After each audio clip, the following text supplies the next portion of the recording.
میخوایم در مورد اکسس لیست یا به عبارت اکسس کنترل لیست یا همون ACL صحبت کنیم. کاری که این فیچر برای ما میکنه مثلا نتورک فیلترینگ. من میتونم توی سرویس های نتورکم محدودیت دسترسی ایجاد بکنم. من میتونم این فیلترینگ رو بر اساس آدرس های سورس آی پی، دستینیشن آی پی، سورس پورت، دستینیشن پورت یا بر اساس پروتکل انجام بدم. زمانی که تو اکسس از پروتکل آی پی است میبریم، منظور اینه که داریم تمام پروتکل ها رو در نظر میگیریم. به فرض من میخوام از این کامپیوتر به هر جایی دسترسی رو ببندم با همه پروتکل ها، از پروتکل آی پی استفاده میکنم. وقتی میخوایم فیلترینگ انجام بدیم، سه تا پارامتر برامون مهمه. اینکه بدونیم رو کدوم روتر میخوایم فیلترینگ انجام بدیم، رو کدوم اینترفیسش و تو کدوم جهت میخوایم این کارو بکنیم. یه مثال میزنیم. تو حالت اول فرض کنید من میخوام دسترسی رو به سمت اینترنت محدود بکنم. یعنی مثلا بگم منیجمنت بتونه بره اینترنت، به فرض آیتی بتونه بره اینترنت، تکنیکال نتونه بره اینترنت. من اول باید بدونم رو کدوم روتر میخوام این کارو بکنم. قطعا من میرم سراغ روتر R1، چون اگه من بیام به فرض روتر R0 فیلترینگ انجام بدم، این فیلترینگ رو آیتی اعمال نمیشه. خب حالا بین رو خود R1 من اگه بیام رو فصل ترنت 01 فیلترینگ انجام بدم، آیتی فیلتر میشه ولی اون منیجمنت که داره عبور میکنه انجام نمیشه. پس من میام رو خود سریال 0 این فیلترینگ رو انجام میدم. و تو کدوم جهت؟ تو جهت آتپان، زمانی که داره میره به سمت اینترنت.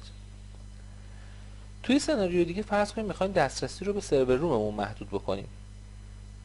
به فرض تکنیکال بتونه، آیتی بتونه، ولی مثلا منیجمنت نتونه. با این حال باز هم من بین دو تا روتر میام این سری روی R0 فیلترینگ رو انجام میدم، روی فصل ترنت 01 هم به سمت خارج. یه سناریو دیگه رو ببینیم. فرض کنید من سرور رومم توی تهرانه، میخوام دسترسی برنچامو توی شیراز و مشهد و سایر برنچا رو به سرور رومم محدود کنم. حالا کاری که میکنم که قاعدتا باید بیام تو روتر تهران، روی این اینترفیس به سمت سرور روم این کارو بکنم. ولی نکته اینجا هست، نگاه به پهنای باند لینکام بندازیم. من ترافیکمو از شیراز میفرستم میاد تا تهران، رو تهران دراپ میشه، از مشهد هم همینطور. خب من تو چنین شرایطی بهتره بیام رو روتر شیراز و مشهد و سایر روترها رو خودشون به سمت آتباند روی همین اینترفیس فیلترینگ انجام بدم. یعنی اصلا نمیخوام لینک بندویت لینکم رو مصرف کنم برای ترافیکی قراره بیاد تهران دراپ بشه. پس میگیم تو سناریوهایی که میبینیم اگه محدودیت بندویت داشتیم، تا اونجا که ممکنه نزدیک به سورس این کار انجام میدیم. ولی اگه بحث اون تمرکز فیلترینگ بود، تا اونجا که ممکنه نزدیک دستینیشن فیلترینگمون رو انجام بدیم. خب در مورد که چجوری اکسس لیست بنویسیم من صحبت میکنم. فعلا فقط یه همچین شکلی گذاشتم که ترستون از اکسس لیست بریزه. این ساختار یه اکسس لیسته. خب همونطور که میبینیم هر سناریو با یه دونه اکسس لیست انجام میشه، چون من روی هر اینترفیس تو یک جهت یه اکسس لیست میتونم اعمال بکنم. یه اکسس لیست یک مجموعه ای از یک سری رول هاست. از کجا میدونم اینا همه اینا مال یه اکسس لیسته؟ از این شماره هاش که همش 101 یکسانه. هر کدوم از این رول ها داره به یه دسته از ترافیک خاص اشاره میکنه.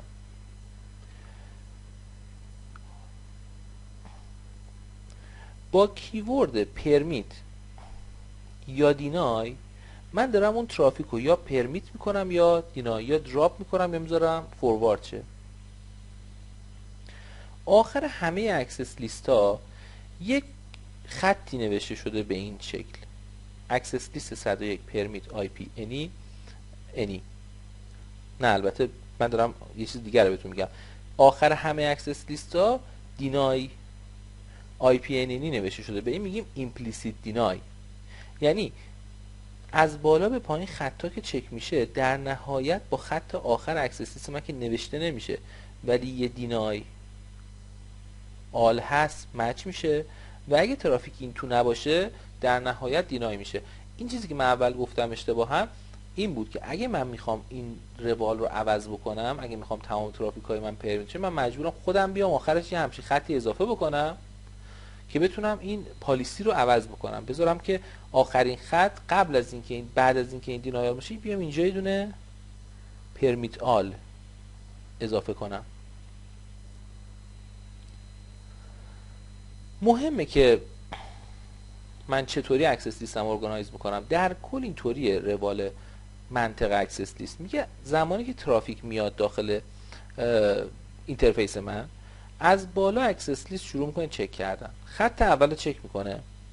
اگه خط اول این ترافیک صادق بود، یعنی ترافیک که اون پکت من داره با این ترافیک مچ شد، نگاه میکنه ببینه که این رولش چیه، پرمیت یا دینای. اگه پرمیت باشه، یعنی اگه مچ بشه، یعنی الان بسته من بسته ICMP و اینجا جا بگیره تو این بسته، اون قانون اون رول روش اعمال میکنه، از اکسس لیست میاد بیرون. ولی اگه این ترافیک من مثلا HTTP باشه، میاد میره سراغ خط دوم. خط دوم چک میکنه. اگه اون دسته‌بندی ترافیک صادق باشه که اون قانون رو انجام میده، از اکسس لیست میاد بیرون، وگرنه میره سراغ خط بعدی. این روال انقدر طی میشه که میدونیم آخرش میرسه به کی؟ به اون دینای آلی که خط آخر هست. حالا پس چرا مهمه که چجوری دسته‌بندی کنیم این قاعده ها رو؟ این مثال رو ببینین. اکسس لیست 101 دینای کن IP از این شبکه به هر جا و پرمیت کن هر چیزی رو. همون رو برعکسش کرده. حالت اول این اکسس لیست اول چیکار میکنه؟ تمام این ترافیک ها رو دینای میکنه و فقط این ترافیک ها رو دینای میکنه. توی حالت دوم همه ترافیک ها پس میشن. چرا؟ چون اصلا به خط دوم نمیرسه. همه ترافیک ها تو IPNN جا میگیرن و در نهایت پرمیت روش انجام میشه و از اکسس لیست خارج میشه. در نهایت وقتی اکسس لیست نوشتیم، باید بریم این اکسس رو به یه اینترفیس تو یک جهت اعمال کنیم. با دستور IP اکسس گروپ شماره اکسس لیستی که می‌نویسیم تو جهت این یا آت این کارو می‌کنیم. اکسس لیستی که نوشته میشه ولی به اینترفیسی اعمال نمیشه، عملاً کاری نمی‌کنه.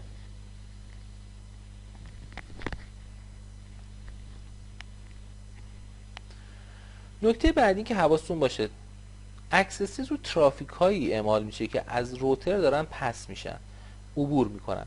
به عبارتی من یه سری از ترافیک هام از خود روتر جنریت میشن یا در نهایت به خود روتر اند میشن. مثال اند شدن به خود روتر میتونه مثلا تلنت باشه. این جور مواردی که اکسس لیست نمیتونه روش کار بکنه، یعنی اینکه اکسس لیست فقط رو ترافیک های پسینگ، ترانزیت، عبوری از روتر من دارن اعمال میشن. حواسمون باید باشه مثلا من اگه بخوام دسترسی به تلنت رو با اکسس لیست محدود کنم، یه روش دیگه ای برای اعمالش هست که ما در انتهای همین با هم دیگه میبینیم. و همونطور که گفتم اکسس لیست فقط زمانی مفیده که روی یک اینترفیس ایمپلیمنت شده باشه، وگرنه هیچ کاری انجام نمیده. خب ما دو مدل اکسس لیست داریم، اکسس لیست های استاندارد و اکسس لیست های اکستندد. اکسس لیست های استاندارد، این اکسس لیست ها زیاد برای بحث فیلترینگ استفاده نمیشن. چرا؟ چون تنها کاری که میتونن بکنن، میتونن فقط بر اساس سورس IP بیان ترافیک رو فیلتر بکنن. رو همین حساب کاربرد زیادی تو بحث دسته‌بندی ترافیک دارن. مثلا من اون جاهایی که میخوام تو نت جلوتر ببینم یا تو CCNP میخوام PBR پالیسی بیس روتینگ ببینم، از این اکسس خیلی استفاده میکنم. این مدل اکسس تا حد ممکن باید نزدیک به دستینیشن پیاده سازی بشه، به خاطر اینکه اگه من بخوام یه سورسی رو دینای بکنم، رو همه دستینیشن ها میخوام این اعمال بشه. در واقع میخوام بگم این اکسس لیست بر اساس اینکه فقط بر اساس سورس IP داره دسته‌بندی رو انجام میده، من تا حد ممکن نزدیک به دستینیشن پیاده سازیش میکنم. از کجا مشخص میشه اکسس استاندارد یا اکستندد؟ شماره هایی که اکسس لیست های من دارن این رو مشخص میکنه. اکسس لیست های شماره 1 تا 99 اکسس استاندارد و 100 تا 199 اکستندد. بعدن این رنج هم بهشون اضافه شد. خب الان راحت‌تر متوجه میشین من وقتی داشتم در مورد اکسس 101 صحبت می‌کردم و داشتم راحت بر اساس پارامترهای مثل پورت نامبر، پروتکل، سورس آی پی، دستینیشن آی پی این کارا رو می‌کردم. دلیلش چی بود؟ چون 101 یه اکسس لیست اکستندد بود، نه اکسس لیست استاندارد. چطوری میتونیم یه اکسس استاندارد بنویسیم؟ به این طریق. با دستور تو محیط گلوبال کانفیگوریشن با دستور اکسس لیست یه شماره از 1 تا 99 یا از 1100 تا 1999 بهش میدم. بعد با پرمیت یا دینای مشخص میکنم که دارم در مورد چی صحبت میکنم و فقط میتونم بر اساس سورس آی پی و وایلد ماسکینگ کار انجام بدم. مثال رو دقت کنید. اکسس لیست 1 پرمیت کن این آی پی رو با این وایلد ماسک، یعنی دقیقاً این آی پی رو پرمیت کن. اکسس لیست 1 دینای کن از 192.168.1.0 تا 192.168.1.15 رو پرمیت کن 192.168.1.0 رو تا 192.168.1.255 و خط آخر دینای کن 4 تا 0 و 4 تا 255. یعنی همه ترافیک‌ها رو میدونیم که این لازم نیست، به خاطر اینکه بهش میگیم implicit deny. دینایی که در آخر اکسس لیست هست و لزومی نداره من مجدد این رو بخوام بنویسم. برای اینکه اکسس لیست نویسی ساده بشه یه سری قواعدی گذاشتن. گفتم من زمانی که دارم یه اکسس رو با وایلد کارت 4 تا 0 میذارم، دقیقاً دارم یه آی پی رو میگم، میتونم یه کیورد هاست اولش اضافه کنم به جای اینکه وایلد کارت بذارم. و در انتها هر جا که میخوام در مورد 4 تا 0 با وایلد ماسک 4 تا 255 استفاده کنم، میتونم از کیورد انی استفاده کنم.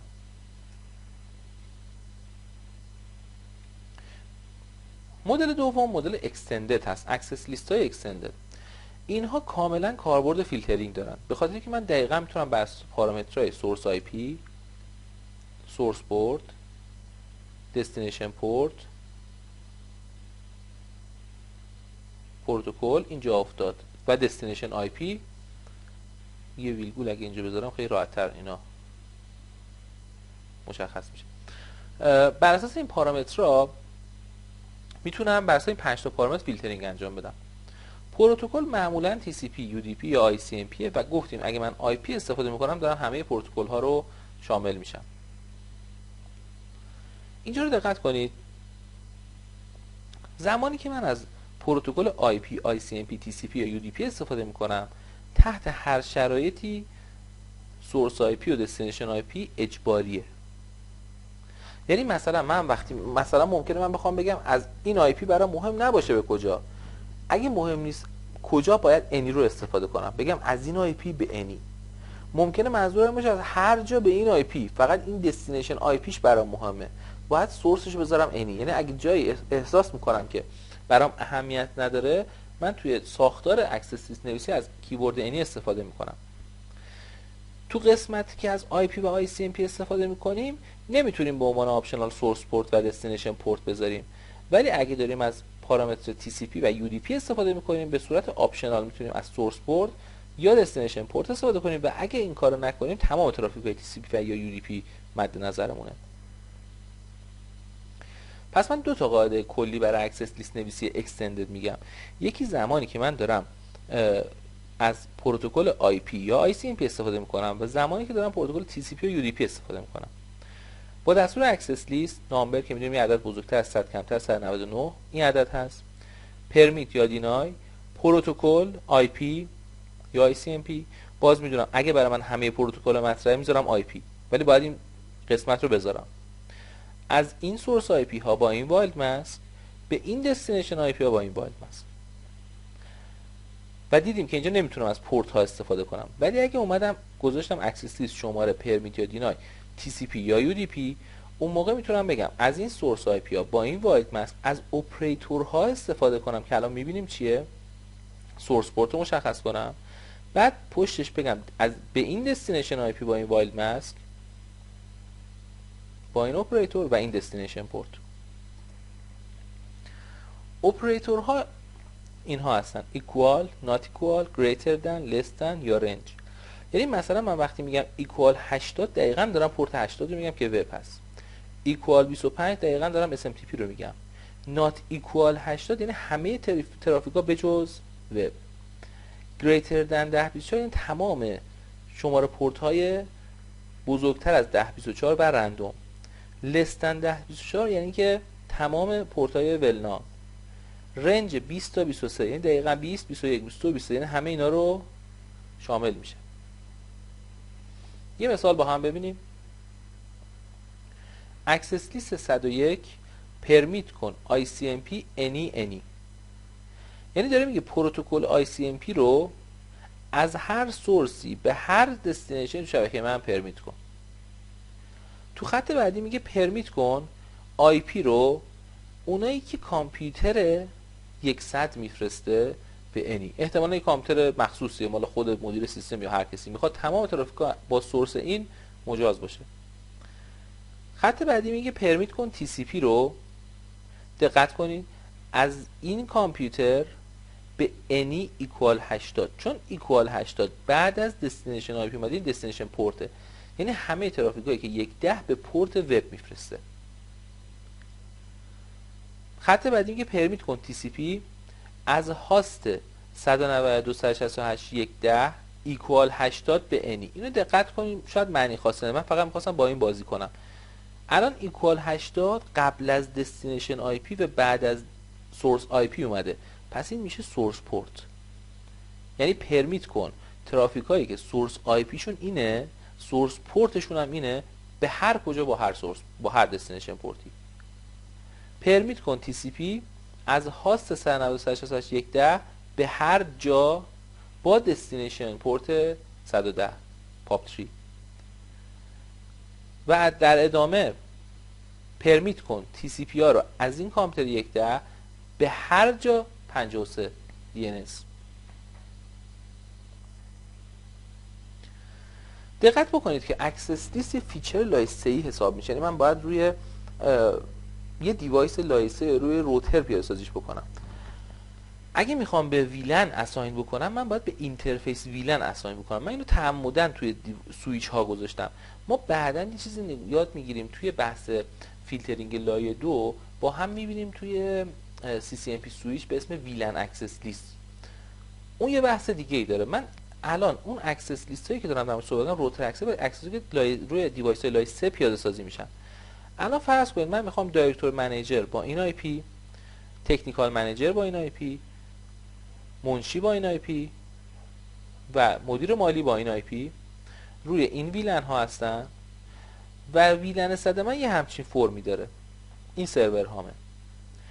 من میام یه اکسس لیست می‌نویسم و در نهایت نمیتونم بیام رو فاصله 0.10 این رو اساین بکنم. من میام اینجا روی اینترفیس ویلن 100 که یه اینترفیس مجازی لایه 3 هست اون رو اساین میکنم. صورت مسئله خاص داره.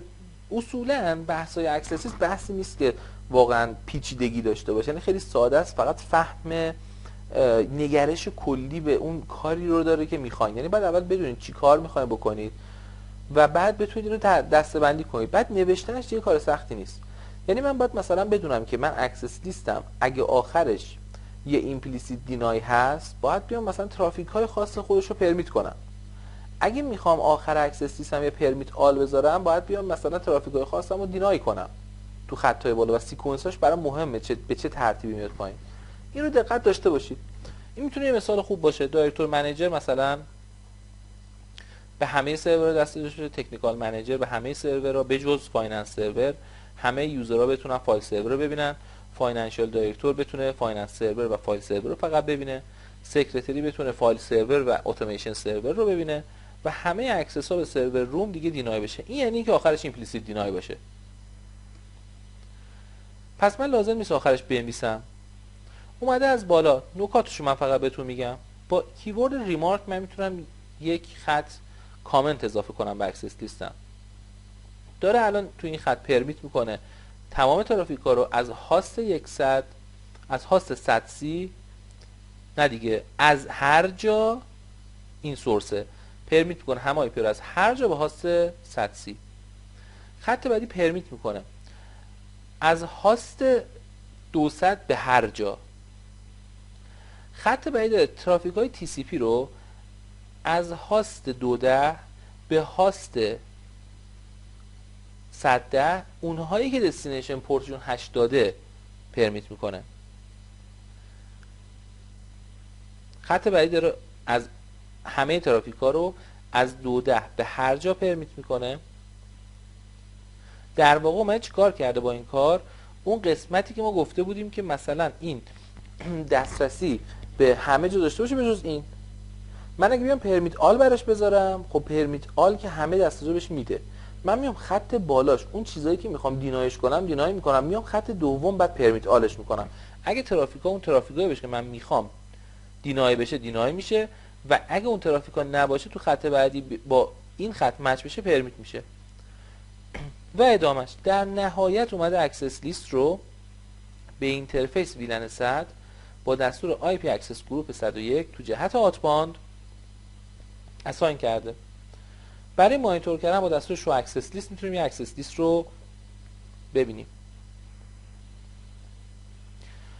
خب حالا جلوتر تو سناریو میبینیم مشکلاتی که تو بحث اکسس لیست های استاندارد و اکستندد هست اینه که یکی این که اصلا بحث اکسس لیست نامبرینگ خیلی مفهوم نیست، یعنی اکسس 110 خیلی مفهوم نداره. و نکته بعدی این که من نمیتونم یک خط رو از اکسس لیستم حذف بکنم. اگه من یک خط تو اکسس لیستم بخوام حذف کنم، عملا همه اکسس لیست من حذف میشه، من مجبورم از اول اکسس لیست رو بنویسم. و بای دیفالت من اگه یه خط اضافه بکنم این خط میره آخر اکسس لیست من میشینه. خب اینا مشکل ایجاد میکنه دیگه. برای اینکه این مشکل رو بخوام حل کنیم دو تا راه وجود داره. راه اول خیلی راه بدی هم نیست، فقط شاید روالش خیلی منطقی نباشه، ولی کاری که میکنید اول اکسس لیست رو از روی اینترفیس دیسیبل کنید، اکسس لیست رو کپی کنید توی نوتپد، هر تغییری میخواین روم بدین انجام بدین، اکسس لیست رو پاک کنید از داخل روترتون، بعد کپی کنین کامنداشو از نوتپد توی روترتون و بعد به روی اینترفیس اکسس لیست دوباره اپلای کنید. این یه راهکاره. راهکار دوم اینه که بیاین از اکسس لیست های نیم بیس استفاده کنین.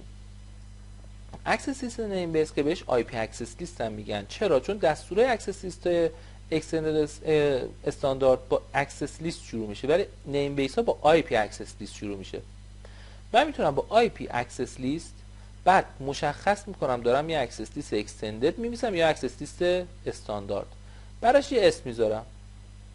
وقتی اینتر میکنم وارد یه محیطی میشم که داخل اون محیط میتونم عملا شروع کنم اکسس لیست نویسی. دیگه لازم نیست هی بنویسم آی پی اکسس لیست 101 شماره بهش بدم. داخل اون من با پرمیت یا دینای شروع میکنم و ترافیکام رو مشخص میکنم. من اینجا براتون از روی یک بخشی یه اسکرین شات گذاشتم به خاطر اینکه توی پکت تریسر یه قسمتی از خود این رو ساپورت نمیکنه. یعنی من میتونم نیم بیس اکسس لیست بنویسم، ولی نکته قشنگی که من میخوام بهش اشاره بکنم اینه که من زمانی که با دستور آی پی اکسس لیست اکستندد تست یا اکسس می‌نویسم وارد محیط اکسس لیست میشم. مثلا نوشته پرمیت یو دی پی any ایکوال دومین. بعضی از این پروتکل ها رو مثلا دومین که پروتکل TCP 53 یا www که TCP 80 رو با همین اسم هم میشناسه، مثل FTP هم مثلا یه سری پروتکل معروف. اگه اینجا علامت سوال بگیره مشخص میشه چه چیزایی رو میدونه خودش. خط به خط داره اکسس لیست رو می‌نویسه. در نهایت وقتی با دستور شو اکسس لیست نگاه میکنه میبینیم که علاوه بر اینکه اکسس لیست رو با اسم داره من نشون میده، اومده اینجا این قسمتی که میگم توی پکت تریسر بهتون نمایش نمیده، حالا تو ورژن بعدی احتمالاً درست میشه، ولی علل حساب این رو دقت بکنید. وقتی این قسمت رو میبینید اومده برای هر خط یه دونه شماره سیکونس گذاشته. این به چه درد میخوره؟ جلوتر اگه بخواد یه خط رو حذف کنه صرفا میزنه نو 20 میره داخل آی پی اکسس لیست اکستندد تست با نو 20 اون خط رو حذف میکنه. یا میتونه با 55 پرمیت تی سی پی بیاد یه خطی بین 50 و 60 اضافه بکنه. پس عملا اون مشکلات ما رو داره حل میکنه. الان میبینید خط 20 حذف شد و 55 هم بین 50 و 60 اضافه شد.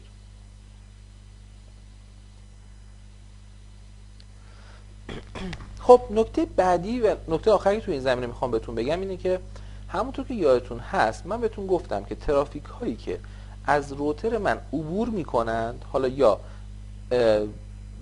یا جنریت میشن یا جنریت نمیشن توسط روتر، یا اندپوینتشون روتر نیست. ترافیک هایی که ترانزیت پس میشن ما میتونیم با این اکسس لیست ها ترافیکش رو فیلتر کنیم. ولی ترافیک هایی که از خود روتر من آغاز میشن یا به روتر من ختم میشن، من به این راحتی ها نمیتونم برم توی اینترفیس این رو فیلترش رو انجام بدم. شاید مهمترین حالتی که برای این قسمت وجود داشته باشه و ما می‌خوایم با هم یاد بگیریم بحث محدود کردن ترافیک های تلنت یا اس‌اس‌شون به دیوایس هامونه. اینها دقیقاً نمونه بارز ترافیک هایی هستند که توسط کلاینت های من جنریت میشن و اند پوینتشون ترمینیشنشون رو خود روتره. رو این حساب من کاری که میکنم، دقت کنید اینجا رو، روشی که برای این داریم اینطوریه. مثلا فرض کنید من میخوام به روتر تهرانم دسترسی ها رو محدود بکنم. میام چی کار میکنم؟ میام اول یه اکسس لیست استاندارد می‌نویسم. چرا استاندارد می‌نویسم؟ به خاطر اینکه اولا من بر اساس کسایی که میخوان تلنت بزنم میخوام این کارو بکنم، یعنی پس سورس آی پی هاشون مشخصه و میدونم اینو قراره به عنوان محدود کننده تلنت استفاده کنم، پس تو وی تی وای میخوام استفاده کنم، پس نیازی به پروتکل هم نیست. به این همین که اینجا نوشته مشخصه که پروتکل یا اس اس یا تلنته. مثلا اومدم گفتم این هاست 10.10.10.2 و هاست 10.10.10.11.2 اینا بتونن تلنت بزنن. پس اینا رو با اکسس 1 مشخص میکنم. بعد نحوه این که میخوام اینو اعمال کنم اینجوریه که میرم تو لاین وی تی وای 0 تا 15 با دستور اکسس کلاس شماره اکسس لیستم این. به همین راحتی به این وسیله من میتونم محدودیت توی لاین های وی تی وای ورودیم داشته باشم. برای اینکه اکسس لیست رو با هم دیگه ببینیم چجوری میتونیم تست بگیریم، من اومدم یه روتر گذاشتم برای شبکه، این طرف رو گذاشتم 192.168.0/24، این طرف هم گذاشتم 192.168.1.0/24. آی پی این رو گذاشتم 10، این رو گذاشتم 11، این رو گذاشتم 1.10. گیتوی هم این سمت هست 1.1 و این ور هست 0.1. خب خوبی سرور اینه که میتونه برای من یه سری سرویس ها رو تست بگیره. مثلا من تو قسمت ایمیل اومدم یه دومین نیمی اینجا ست کردم و بعد اومدم اینجا یوزرنیم پسوردی ساختم مثل علی و نیما و بقیه سرویساش مثلا FTP رو که دارم نگاه میکنم، مثلا FTP هم پسورد سیسکو و یوزر سیسکو و آن هست. یعنی من این سرویس ها رو میتونم ازش یه تستی بگیرم تو بحث اکسس لیست. این طرف هم سمت کلاینت هم باید بیام تو قسمت مثلا سرویس ایمیل، تو قسمت کانفیگور میل رو کانفیگ کنم. مثلا بگم اسم علی، ایمیل، این ایمیل، سرور من آدرس سرورمو بهش میدم برای اینکامینگ میل و آوتگوینگ میل و یوزر پسوردمو ست میکنم. اون پایین هم همین کار انجام دادم روی این کامپیوتر. خب حالا من میخوام یکم با این دسترسی ها بازی کنم.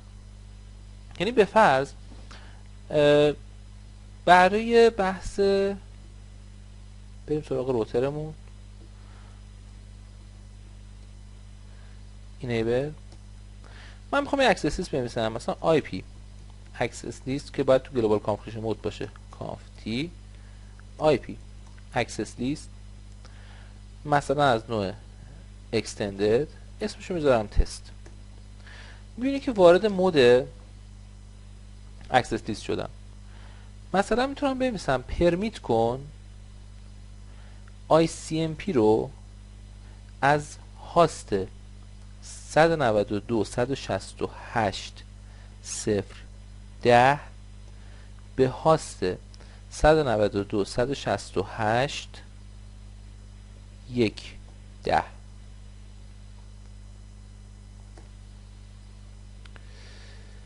این خط رو برای 11 نمی‌نویسم که اون ICMP نداشته باشون. در نهایت من آخر اکسسم اون implicit deny دارم. مثلا میام برای 10 مجدد می‌نویسم پرمیت کن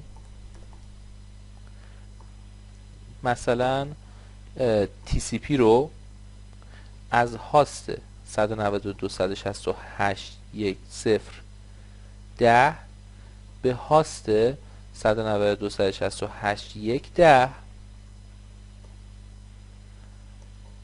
مثلا ایکوال 80 وب رو میخوام ببندم. برای 10 باز میذارم، برای 11 رو باز نمیذارم که آخرشون ایمپلیسیت دینای اعمال بشه. مجدد میگم پرمیت کن TCP رو حالا از هاست 192.168.0.11 یعنی این هاست به سرور من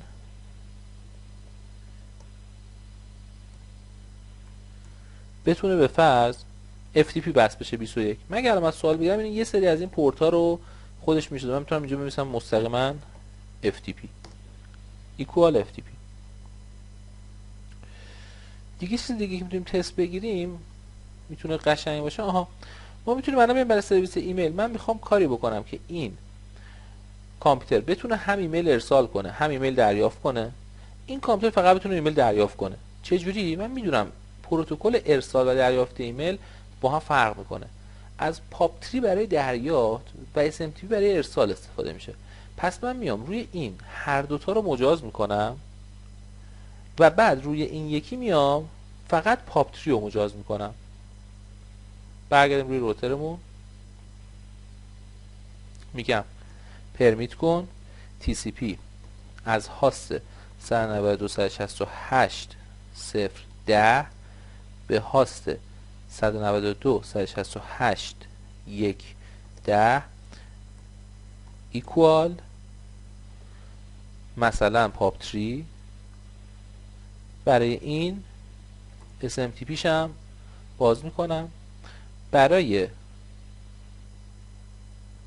1.11 به هاست 1.10 فقط POP3 رو شد فقط POP3 رو باز میکنم. خب از اینجا میام بیرون با دستور شو IP access list. این اون قسمتی بود که بهتون گفتم توی پکت تست نشون نمیده. اینجا باید به من سیکونسا رو نشون بده که من پس فردا اگه خواستم برم تو مود اکسس هم بگم دیلیت کن 20 اد مثلا یا بخوام مثلا بزنم نو 20 که دیلیت بشه، یا میخوام مثلا بین این دوتا خط چیز اضافه کنم اگه این 30 این 40 بزنم 35 خط بعدیم. این چیزی بود که اینجا ندیدیم ولی عملا من دارم با IP access list این رو میبینم. فقط این قسمتشه که من روی اسکرین شات بهتون نشون دادم. در نهایت من باید برم تو اینترفیس. کدوم اینترفیس؟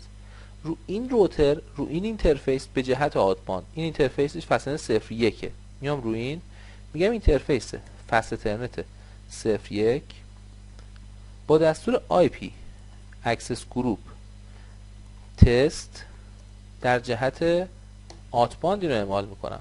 خب حالا میام اینجا میرم سراغ CMD پینگ میکنم 192.168.1.10 رو پینگ دارم. میام اینجا پینگ میکنم 192.168.1.10 رو به من 0.1 که روتره میگه destination host unreachable چون داره فیلترش میکنه. این از بحث های CMP. اومدم اینجا وب رو هم باز کردم، پس میام تست میگیرم. میام رو اینجا رو براوزر میزنم 192.168.1.10 یه سایتی برای من باز کرد. میام اینجا میزنم 192.168.1.10 سرور کوه ریست کانکشن نتونست 1.0 البته مثلا 1.10 نمیره. بعد برمیگردم اینجا ریکوست تایم داد نتونست برگردونه برای من جوابو. نکته بعدی FTP بود. میام سراغ این با دستور FTP فاصله 192.168.1.10 یوزرنیم بود سیسکو، پسورد بود سیسکو، من تو FTP هم. خب بیایم همین رو سمت کامپیوتر بالا تست بگیریم. اینجا تا اونجا که باز نکرده بودیم. میگم FTP 192 168 1 10. سعی میکنه بس شه ولی نمیتونه. آخرین چیزی هم که میتونم ازش تست بگیرم بحث ایمیل بود. من میام روی کامپیوتر بالا، کامپوز میکنم ایمیلی رو به پایین نیما @IT.ir با سابجکت تست سند میکنم. میایم پایین، میایم روی ایمیل، ریسیو رو میزنم. میبینیم من تونستم اون ایمیل رو بگیرم. همین نشون میده اون بالا SMTP بازه و این پایین POP3 بازه. حالا من همین کار از پایین میکنم، کامپوز میکنم به ali @ati.ir تست 2 سند میکنم.